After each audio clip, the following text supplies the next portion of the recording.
nuevo y bienvenido a un nuevo episodio de Electrodatos. El día de hoy estaremos estudiando los inductores. Comencemos. Primero, un poco de historia. En 1831, el inglés Michael Faraday y el estadounidense Joseph Henry hicieron una serie de demostraciones que dieron como resultado la ley de inducción de Faraday, la cual puede explicarse de manera muy resumida en las siguientes afirmaciones. 1.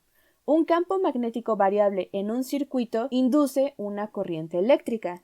2. Una corriente eléctrica variable en un circuito provoca un campo magnético. Para establecer la polaridad de la fuerza electromotriz inducida se usa la ley de Lenz. Esta ley establece que al generar una fuerza electromotriz Fm provocada por un cambio de flujo magnético según la ley de Faraday, la polaridad del Fm inducida genera una corriente magnética que se opone a la variación que produce. Con esta noción básica sobre la inducción podemos introducir lo que son los inductores o las bobinas. Estos son elementos lineales y pasivos que pueden almacenar y liberar energía basándose en campos magnéticos. Básicamente, todo inductor consiste en un enrollamiento de hilo conductor. Algunas formas de representarlos se presentan en pantalla. Los inductores ideales no disipan energía como lo hacen los resistores, pero en la práctica, el inductor real presenta una resistencia de devanado que disipa energía. Por ello, es común considerar que al representarlo, es conveniente agregar una resistencia que representa las pérdidas en el devanado, cuyo valor generalmente es pequeño, pero puede llegar a varios cientos de ohms. Los inductores se pueden clasificar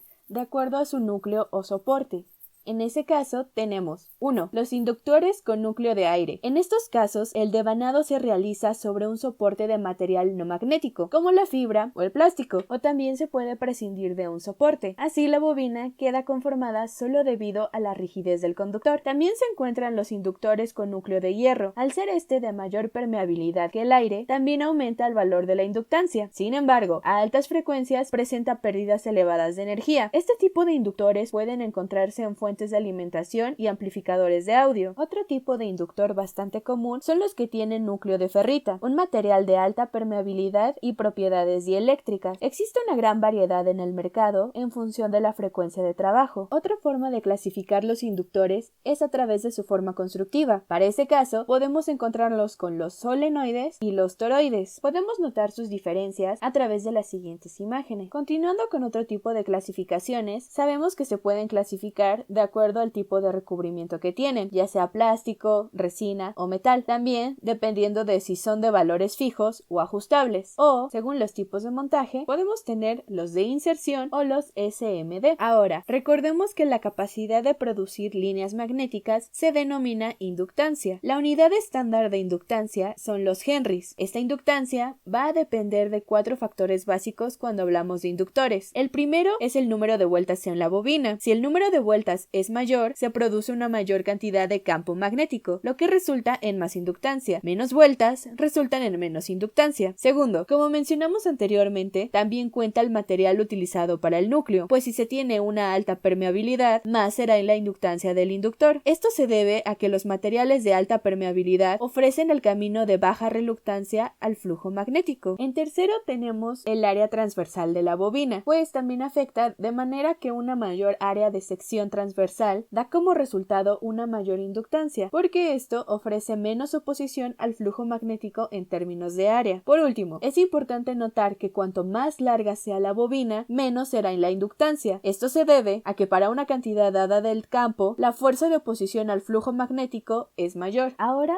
hablemos de cómo se fabrican. A diferencia de lo que ocurre con los resistores y capacitores, la fabricación de inductores es generalmente artesanal, por lo que para conocer el valor de su inductancia, se hacen una serie de cálculos basados en la geometría del inductor. Para los solenoides monocapa se suele emplear la fórmula de Wheeler, donde para frecuencias de hasta 50 MHz se emplea hilo de cobre y para frecuencias superiores cobre plateado. El hilo conductor utilizado en la fabricación de inductores debe estar aislado con un barniz aislante o recubierto con un aislamiento plástico para evitar cortocircuitos entre las espiras. Además de la fórmula anterior, se debe tener en cuenta que el valor de la inductancia dependerá también de su capacidad distribuida o parásita, la cual puede estimarse multiplicando el diámetro de la bobina en milímetros por una constante que depende de la relación entre la longitud y el diámetro de la bobina. Con todos esos cálculos realizados, se puede emplear una única fórmula para calcular el valor de la inductancia. Cuando se trata de toroides monocapa se usa la fórmula que se presenta en pantalla. Para simplificar los cálculos, los fabricantes de material magnético toroidal proveen un dato clave, el número A subíndice L, que en general representan milihenrios cada 1000 espiras o milihenrios cada 100 espiras. Los toroides presentan una interesante propiedad. Sus líneas de inducción magnética tienden a quedar confinadas en su interior sin llegar a dispersarse por su vecindad como ocurre con los solenoides. Por esto es que se le conoce como autoblindado. Para su uso comercial, los inductores moldeados suelen presentar un sistema de códigos de colores similares a los de los resistores, de manera que si ya sabes usar ese código para los resistores, te será sencillo entender cómo funcionan para los inductores. Aunque también es importante recordar que existe una alternativa de acuerdo a Electronic Industries Association, por sus siglas EIA. Si una de las bandas que corresponden a las cifras significativas es dorada, esta representa al punto decimal, y la banda que antes actuaba como multiplicador pasa a ser ahora otra cifra significativa. Para asegurarnos de elegir la bobina o inductor adecuado a nuestras necesidades o a la aplicación que planeamos darle, tenemos una serie de características técnicas que podemos considerar. Entre ellas estarán 1. El valor inductivo, 2. La tolerancia, 3. Su tamaño y los requisitos de montaje, 4. El margen de frecuencias o frecuencia central de trabajo, 5. La capacidad parásita entre bornes, esto porque tiene influencia al trabajar en alta frecuencia, pues puede provocar que el inductor se comporte como un cortocircuito. 6. La resistencia de aislamiento entre espiras, pues si se supera el voltaje máximo entre terminales, se puede perforar el aislante del hilo conductor. 7. La corriente admisible por el hilo conductor. 8. El factor de calidad o mérito Q. Este se define como la relación entre la reactancia inductiva y la resistencia óhmica del inductor. 9. Por último, hay que considerar el coeficiente de temperatura. Al trabajar con inductores también es importante recordar ciertas consideraciones prácticas. La primera es que la corriente máxima estará dada por las limitaciones físicas del hilo conductor. Esto depende de su resistencia y máxima disipación de potencia. También se debe de considerar la interferencia, pues los campos magnéticos de los inductores pueden afectar el comportamiento del resto de los componentes del circuito, especialmente de otros inductores. La proximidad de dos inductores puede dar origen a una inductancia mutua que causará efectos no deseados, razón por la cual los diseñadores tienden a elegir capacitores sobre inductores para realizar tareas similares. Por último, siempre debes de considerar hacerle ciertas pruebas a tus inductores, pues factores como el desgaste, el sobrecalentamiento y la corriente excesiva pueden ocasionar cortocircuitos entre las espiras o inclusive circuitos abiertos. Esta última condición se verifica fácilmente con un ómetro, pero la condición de cortocircuito entre espiras es más difícil de determinar dada su inherente baja resistencia entre terminales. Esto ha sido todo por el momento. Muchas gracias por acompañarnos. Esperamos que esta información pueda serte de utilidad para trabajar con inductores. Esperamos que sigas con nosotros para aprender más en nuestros próximos videos. ¡Adiós!